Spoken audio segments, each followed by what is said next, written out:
All right, we are live. Thanks everybody for joining us today. We've got an interesting topic. We've had to put a lot of thought into, to be honest with you, in regards to cons of moving to Idaho.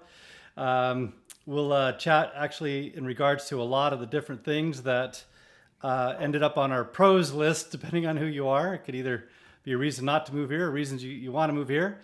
But we've got a great guest with us today, Chase Hodgson with Summit Funding. How you doing, Chase?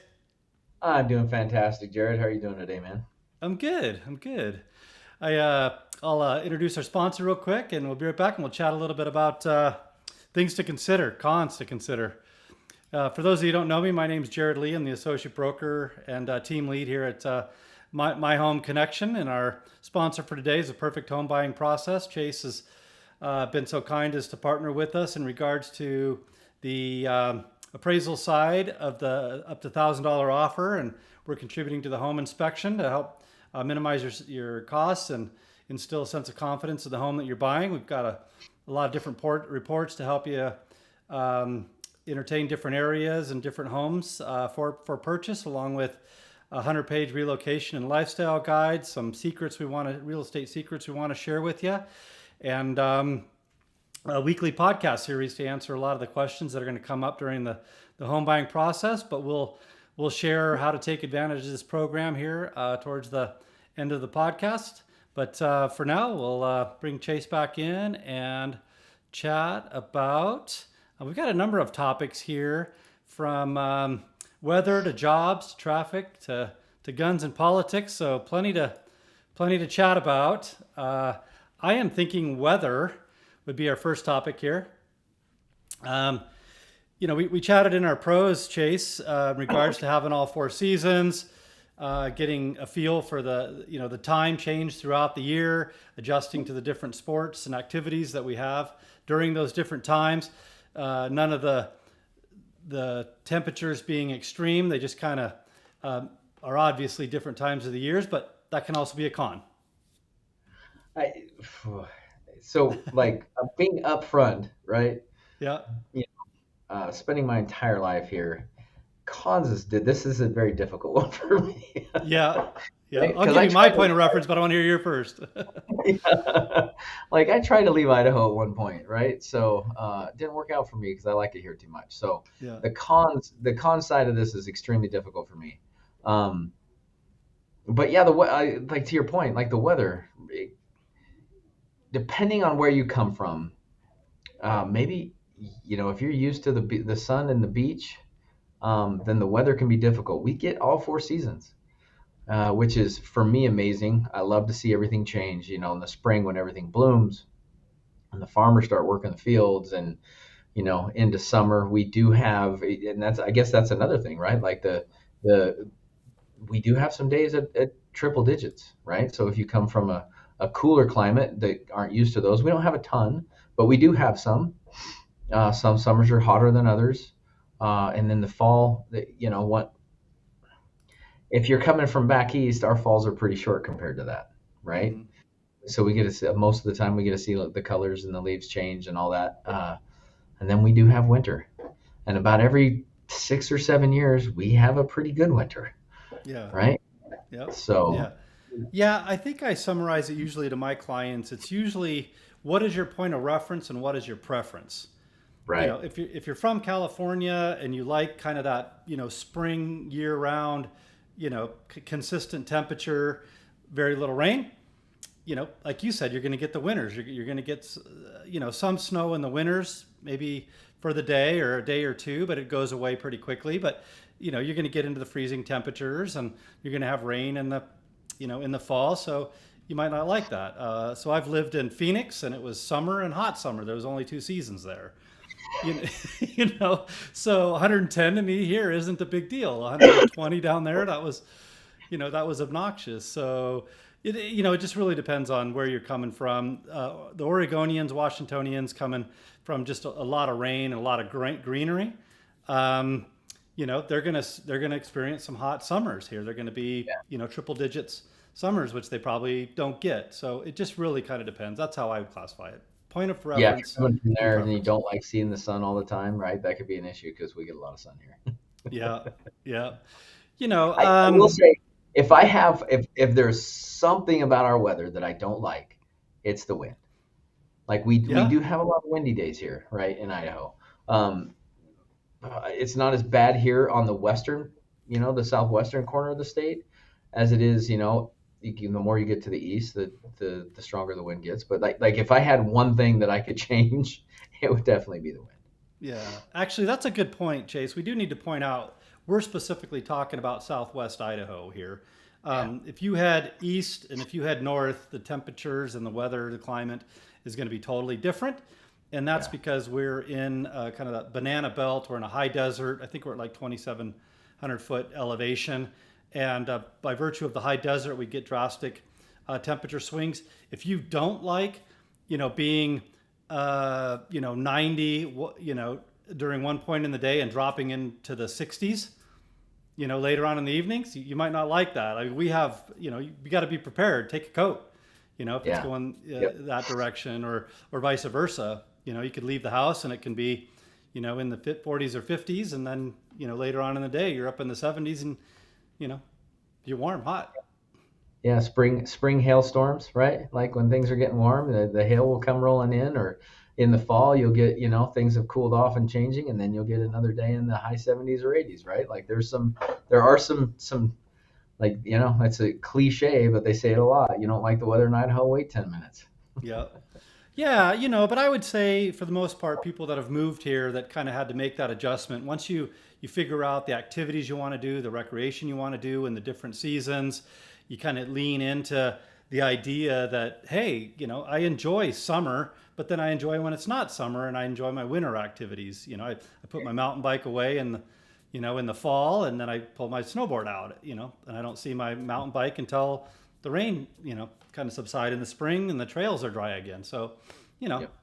it's kind of how you look at it. But Yeah, and there's something to do in every single season. We have something to do, and so it keeps you busy. And the yeah, like to your, to the earliest point you made, it's pretty mild considering to be able to see all four seasons, and for the most part that be pretty mild. We're really blessed here. I yeah. mean, I guess we see, like, that's how hard it is to do the cons, right? We're already like, hey, no, it's actually really nice. Yeah, well, I'm glad you actually said that up front, because you're right. My point of reference is my dad was Navy. We moved every 3 years, so I've lived, in the Southeast. I've lived in the Midwest. I've lived, in the South. I've lived out of the country. So to me, having all four seasons and none of them being extreme, that's kind of perfect for me. And everything else we're going to kind of talk about relates to that and is usually a positive. So it is hard to pull those negatives, those cons out of what we're talking about. But what I'm trying to do is put myself in, the eyes or the shoes of the people that are moving into the area. I've heard complaints about, oh yeah, I'm struggling to get my head around these winters, and then, Yeah. but truthfully, a couple years down the road, they like winter activities. So Yeah. Well, and I mean, there was, I'm sure you remember during Snowmageddon, right? We had a pretty big group of Californians that moved here that year, and most of them were like, "What did I do?" everybody lied to me. They told me the winters weren't bad here. Yeah, we got pounded that year. What was that, 15, 16? Yeah. So, Yeah. but it was that was it, right? So, and we haven't had anything like that since, which means we're probably due again here pretty soon. Yeah, So, yeah. So if we're telling you we don't get bad winters here, just know there's that caveat of every once in a while we get blasted. But yep. generally speaking, we're going up into the mountains to hit the snow. Right? We have to Yeah. drive, 45 minutes an hour to get up on the hill to do our skiing and boarding and whatnot. But Yep. anyway, so let's see. The other cons that we had were, I'd say jobs. Depending on how you could look at it, there's opportunities here, which was on our Mhm. pros list.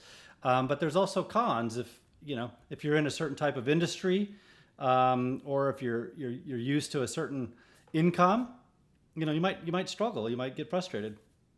Yeah, I think the income level thing is probably would be the one biggest con, right? So we touched on in the pros, like all the growth that we're having in industry and tech, and what an entrepreneurial base that we have here in our state, and especially in the Treasure Valley.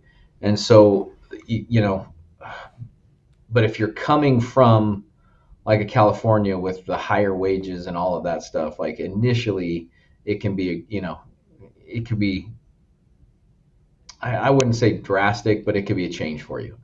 But the other thing that you compare with that is that the cost of living here is less than there. Taxes are less. And so, you have to understand the whole picture to balance it out. But I think pay level could be, because we're behind a lot of a lot of those bigger states. We're getting the growth that they're getting. But businesses, they're coming here now, but we're behind. We're behind where a Portland or a Seattle or many of the large cities in California would be. Yeah. Now, I will be honest in that the difference in cost of living used to be very dramatic from Yeah. people were relocating from. I mean, you could pretty easily justify a change in income, salary, pay for the cost of living adjustment you're going to get here. We have seen our cost of living go up over the years as people relocating into the area. Home values are going up. Things like that. So the delta there, I think, isn't quite as obvious, but it's still there. Yeah, I agree with that. I mean, some of those things though have gotten pretty severe, like in say like a California, like they're struggling uh, um, drastically right now with insurance. Whether it's homeowners insurance or car insurance, the carriers just aren't wanting to insure there at all. And so, that those expenses, if you have them, are still pretty great. Property taxes are pretty great. Income, taxes are higher there.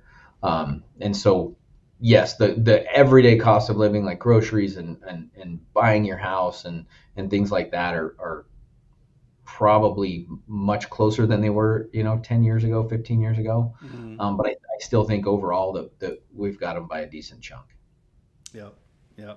So, I mean, we could get into specifics. We do have the relocation guide, that 100-page relocation guide that I mentioned to you earlier. And we can certainly send that to you. It's on our website, myhomeconnection.com. And it talks pretty much almost every aspect of the valley here, from the weather that we're talking about to the jobs that we have, to the different areas of town, the different cities and towns. So if you want to get information on that, feel free to reach out to us or download it from the site. And I think it'll be super helpful in honing in on some of getting answers to some of the questions that you might have. Yeah. Is there anything else on the con side for jobs that you can think of that folks would need to take into consideration? Maybe variety, like we're still, like I said, we're still catching up. Industries coming here, manufacturing, the tech stuff. We've got, Meta building a big building here, although once it's built, it's, there's not going to be a lot of jobs there. We've been traditionally a very construction heavy state, right? Because we've been Yeah. growing for so long, for so many years, that drives a lot of our economy. And I think that we were a little behind as a state in enticing some of these bigger companies to get here, but they're doing that now. Yeah. But so variety, maybe because we haven't been doing that, making that a focus for as long as we should have. Yeah, so I'd agree with that. Selection is probably limited. If you're looking at tech, you're fine. We're very high tech area, surprisingly to a lot of people. Agriculture is obviously still huge. Construction still, doing Yep. well. I'm trying to think of some other industries that we have. We have some interesting kind of one-off stuff, like Intuit bought timesheets. Got a big presence here. You I mentioned think that bodybuilding.com the other day. right, and click funnels, and I think that goes back to that's where we get a lot of our variety, is because we have so many entrepreneurs. Like we're a very friendly state to new business, and so we have a bunch of those stories here and a bunch of those resources. And so variety wise, where you may not get it in the traditional sense, if you're looking to start your business, this is a great place to come. There's Yeah. a ton of support here, and we've got that history, like you said, with T-sheets. Some of those small guys that turned into monsters, right, by being bought out by the big corporations. Same with bodybuilding.com. Um, you know, Ryan DeLuca that started that. He started his Black Box VR, his next company after he um, after he retired from being the CEO of that after it sold. So it just continues, right? That cycle just seems to continue, and we still have a bunch of entrepreneurs here, Yeah. Yep. and we still have the OGs, right? Like the Microns and the HPs and all of that stuff. So Yeah. Yeah. If you have some specific industry and are struggling to find information on it, or just want to chat, feel free to let us know. We'll do our best to answer your question or get answers to it. yeah, I mean, along one of the pros too. We talked a little bit about firearms, but that's been a very growth heavy area for jobs in Idaho. We've got Vortex, which is a very popular binocular and scope company that's a little further up north. And we've had a lot of ammunition manufacturing companies look at Idaho because of the deregulation here. So Yeah. Well, good segue. I appreciate that. That was on our list of cons for some. Some it's pros. We want the freedom to, carry arms and, not be, either regulated or, have laws disallowing our ability. But if your preference is to not have guns, that's probably a major con for you. There is a good presence here of jobs and just individuals in general. It's a thing. Hunting, recreation, shooting. It's all big industry still. very, it's still really big here. We're a destination place for hunters all over the nation still. We still have a good elk population. Um, and it's it's interesting. Yeah, you get a little bit into the political side and your views, and that's going to determine whether it's a pro or con for you. For a lot of the people that are moving here, it is a pro, right? And so I guess if you're one of those that don't want that, that makes it even worse, right? Because a vast majority of the population is pro Second Amendment, and we are an open carry state. So you often see folks in the grocery store with a fire on their hip. So if you don't like Yeah. that, Yeah, it's interesting. I don't know if I've just been here for so long since what '94. Um, I tune it out. It's not a thing. But if that's an issue, it's going to jump out at you. yes, And it might rub you wrong. But my guess is, I moved here from Portland, and that was not a thing over there. Uh, I'm trying to remember, at the time, the population wasn't nearly what it is today, so it didn't jump out at me then. But my point is, over time, my guess is it's just going to become kind of a background thing. It doesn't come up, at least I'm going to say this, and then something's going to recall that, it comes up in the news or whatever. It's just not a thing, uh, typically. no, you hear more like it's yeah. You don't hear a lot about it in the state. Like people just tend to live their lives here, right? Whether you like it or you don't. Um, we we tend to be good neighbors. We leave each other alone. We respect one another's views, whether we agree with them or not. And you don't hear a lot about the firearms. Where you hear about how big Idaho is as a firearm state is on the national level, right? When the politics get brought to the table. So, Yeah, but as far as the day to day here, it's not a no, not a thing. yeah. Agreed. Well, I don't want to dwell on that too much, but obviously that's something that the folks are going to want to know. That why didn't you chat about that? you know, because it needs to be We, said. and that's the tough part, right? Like the pros and the cons. A lot of them, it really depends on how you perceive something and what your views are, either as to whether that is or not, right? And so they can really fall on both sides of the table. Yeah, yeah, and it can shift, right? My daughter, she was not much interested in guns and probably had an anti-gun type of view, and COVID came along and she got a little scared and you know uncertain, and she started asking me about guns. So it just depends. And by the way, your perspective could change over time, likely. I can convert anybody. I come out to the farm, we do a little trap shooting out on the farm. I guarantee you, you'll have fun. That's right. That's right. Well, very good. Well, I don't want to belabor that one, but I do want to chat about traffic. That's going to be another topic that people really are going to want to understand. And was on our pros list as well. Again, point of reference, if you're commuting an hour or 2 hours a day each way, from where you're coming from, this is nothing. But if you're either a native here or you're, relocating from a smaller town, less traffic, it's on the rise, and it is a thing.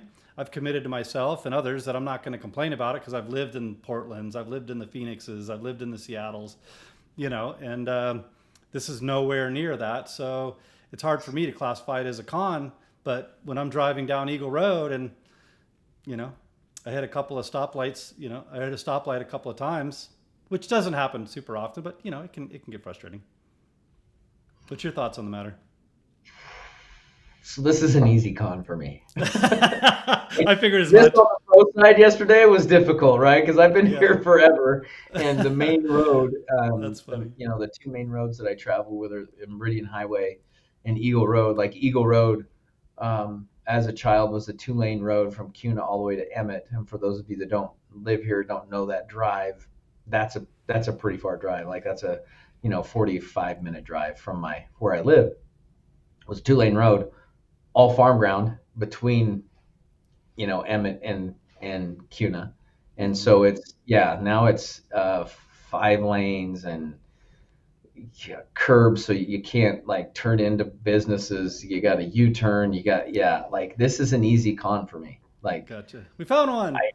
I understand, right? The point is that it's perspective and if you're coming from somewhere else, but if you're moving within Idaho, you have to be strategic of where you live, and I think everybody does, but especially for us that have been here, and the traffic is beginning to get to be an issue to the way we live. Like you have to position yourself in the part of town to where you can get to where the most of the places you go easily. And that for me, being out and taking a drive is I will sacrifice time on the road to have peace and quiet when I get home. Yeah.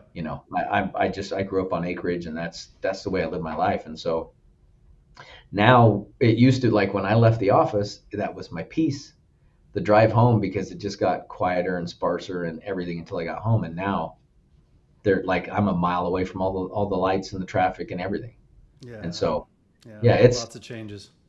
lots of changes. And I think we talked about this on the pros too, but the way that we do things here with the roads, we're behind on the amount of roads that we need, and the on ramps and off ramps of the freeways.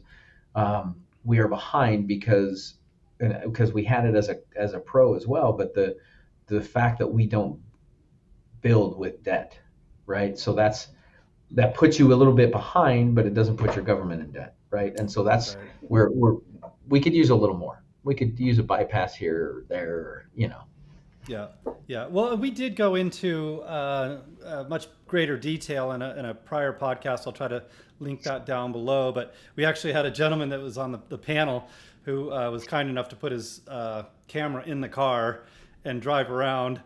He had it mounted, so no worries. But we got to see where the traffic was at, and we actually had a real-time traffic map showing and it was about 5 o'clock. I don't know, 4:30, 5 o'clock in the afternoon. In some of the busier areas, you could see, in real time, them, changing from green to yellow to red, and where it's at, and kind of where the congestion starts, and some considerations. So if you want to check that out in greater detail, by all means. But I thought that turned out pretty well. I couldn't have done that. There would have been too much cursing on the video. I could think that assignment didn't get delegated to you. Yeah, it is. See how we found something. I went off, man. Like there was my con for sure for me. Maybe we should have started with that so we could, but no, actually, I think this worked out better because I think it's important for people to know that it is difficult to find cons, about Idaho, and any state's gonna have them, and certainly we are too. We're not gonna mislead, anybody by thinking that this is utopia or anything, but it's hard to find. Yeah. But to your point, like when you travel, and it puts it in perspective. When I go see my cousin in Salt Lake, like, yeah, I wouldn't trade ours for theirs, right? Right. Same as if you try to go to the coast or go to Seattle or Portland, like I mean, we are not that Yeah. by all means, right? But yeah, by no stretch of the imagination are we anywhere near that. And I think kind of to summarize, and I think you said it or alluded to it earlier, if you're strategic about your travels, what time of the day, where you're going, unless you're fixed on a certain time to get to work, or, you don't have that flexibility, you might get frustrated. But if you have any flexibility whatsoever and you say, hey, I'm going to go a half an hour later, half an hour earlier, or maybe an hour on either end or whatever, you can usually mitigate that quite a bit. Yeah. Yeah, and the way that we're building is helping as well, right? So in the metropolitan areas, we're building, permanent housing. There's more apartment complexes, condo complexes, lofts, within the mixed use buildings that they're putting up downtown. And so that I think helps a lot with the commute, and a lot of people love to live that way, to live in the middle of the hustle and bustle. Yeah. Yep. Yep. Well, let's. I know we're going up on our time here. We try to keep these about 20-25 minutes, and we just hit that. So we'll keep this one fairly short. But I think it's fair to talk about politics. It's going to jump out at you that we're a red state. So if you get easily annoyed, We've been on the news a lot the last few years. yeah, yeah. So as far as cons go, it just depends on which side of the political aisle that you're on. Now, I would say, and Chase said it earlier, we respect your livelihood, what you're doing, your opinion. We just don't make a big deal out of it. So I'm generalizing here. Hopefully everybody understands. You're going to have the folks that might light you up because they're the ones that have been natives. They've seen their home values go through the roof in their mind. Their traffic counts go through the roof, and so there is some of that bubbling up. Yeah, they can be reactionary. Yeah, and that's not a political aisle issue. That's more of a what you're used to. But because it's such a red state, if depending on who's saying it, it could be perceived as it's a political issue. So I would say, your sensitivity to your political beliefs and others stating theirs, and how that gets addressed, or if issues bother you when they arise, it could be a major con. Yeah, and a good mix, right? Like, I am conservative. Like, I don't hide that at all. Same. But I think a good mix of ideas is good for any place, Mm-hmm. right? Because no one side of anything can ever be 100% right. And we need to be able to talk. We need to be able to have intelligent conversation. Mm-hmm. And so I think that even though we're conservative, I think we have a lot of folks here that are open to any type of conversation. And in your day in and day out, like I've got friends on both sides of the aisle, but like way far on both sides of the aisle. Right. I'm neither of those, right? But Yeah. way far on both sides of the aisle, and we still have conversations. So Yeah. Just depends. Yeah, I've got one of my longest and best friends. He's a Democrat, and he'd consider himself a moderate Democrat, but it's refreshing to have conversations and understand his point of view. Yes. I don't necessarily have to agree with everything he says, and I'm not asking him or requiring him to agree with everything I say either. But to hear some perspective, like where did you get that perspective from? Well, when I was young and growing up as a child, and whatever it is he's speaking to, whatever he's passionate about, it's helpful to hear how he formulates his worldview, his political view. And not just his. I'm using him as an example. Obviously, I have other friends that are on the different side of the political aisle, but I'm just saying it doesn't have to be a big deal. You can be radicalized on either side of the political aisle, and then it just gets frustrating for everybody, right? Nobody likes somebody that's radicalized on the left. Nobody likes somebody that's radicalized on the right. Yep. And I don't think we have a lot of that.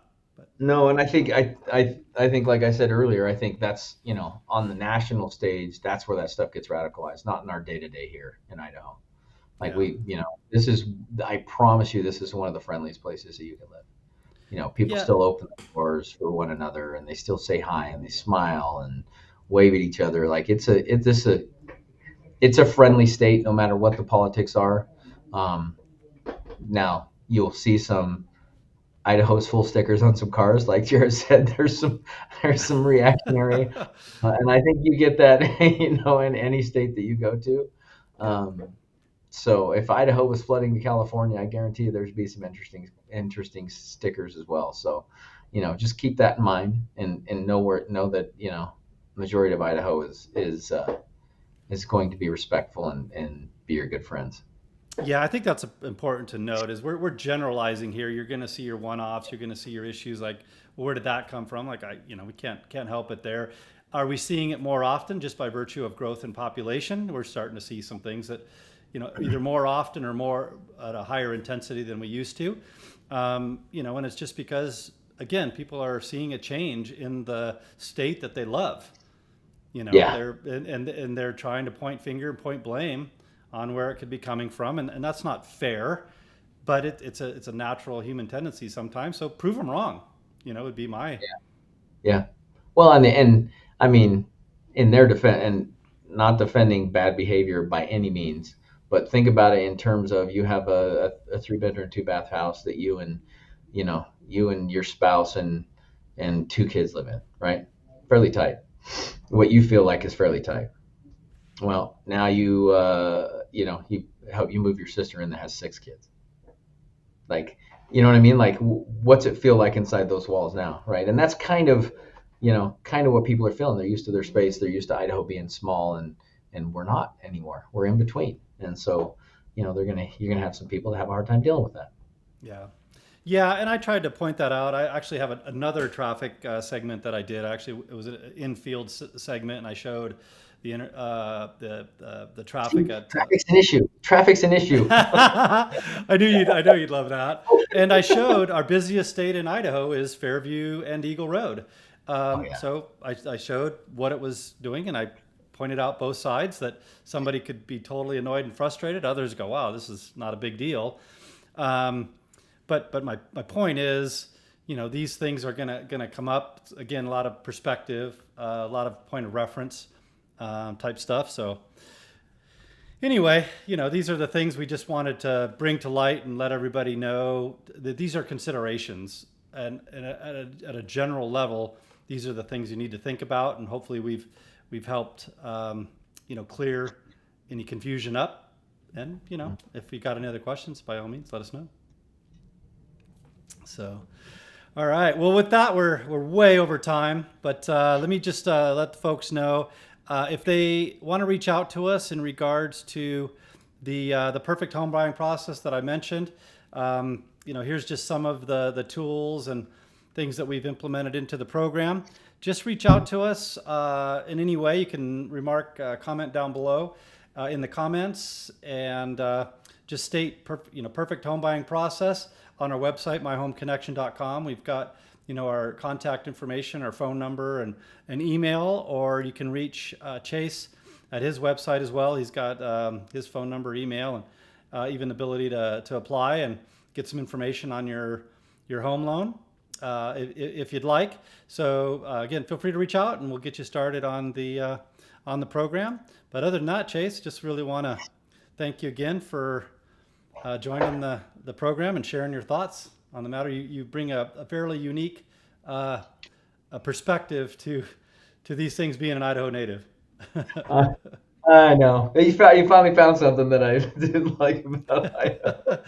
I like that you got excited. You got a little passionate about it. That's awesome.